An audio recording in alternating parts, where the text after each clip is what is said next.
They say the old St. Aveline Hospital was shut down in the 90s after a fire gutted part of the East Wing. No one ever rebuilt it. Too many lawsuits. Too many whispers. The town just let it rot at the edge of the woods. A crumbling husk of brick and broken windows. Of course, that's exactly why we went. Me, Jordan, and Lex, three college idiots with too much curiosity and a cheap flashlight between us. We broke in just after midnight. The front doors had been chained shut long ago, but a window in the basement had popped loose, easy enough to climb through. The second we were inside, the air changed. Heavier, like the hospital had never stopped breathing. The flashlight flickered as we walked through the basement corridors. Paint peeled from the walls in long, curling strips, and rusted gurneys lay overturned like bodies frozen mid-scream. Old medical charts were scattered on the floor, names blurred by mold and time. But what got me was the silence total and complete, like the building swallowed sound. We started joking around to break the tension, but our laughter died quickly. Something about the place felt wrong. The flashlight started to dim. I shook it, but it gave one last burst of light before dying completely. That's when we saw the hallway. It hadn't been there before. A narrow corridor, clean and freshly lit, stretching into the east wing, the part that had burned down. "Guys, this wasn't here," Lex whispered, backing up, but Jordan was already walking toward it. "It's just an illusion.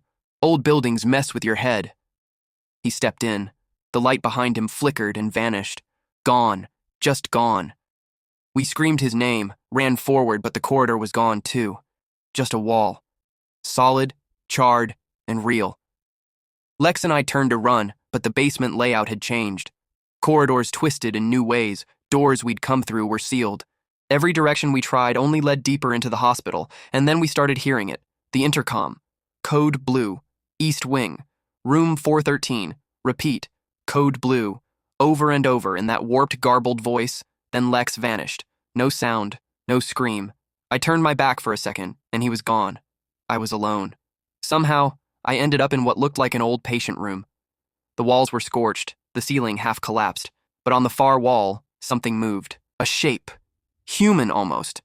Crawling just beneath the surface of the wall, like skin stretched too tight. Then it pushed through. A face. Burned. Mouth hanging open in a silent wail. Eyes missing. I ran. Don't know how long. The building stretched and twisted like a living thing, like it wanted me lost. I swear I heard Jordan and Lex calling me from the vents, from behind walls, from under the floor. "Come help us. We're in room 413. The doctor's still here." Eventually I saw light, real light. I don't remember climbing out the basement window.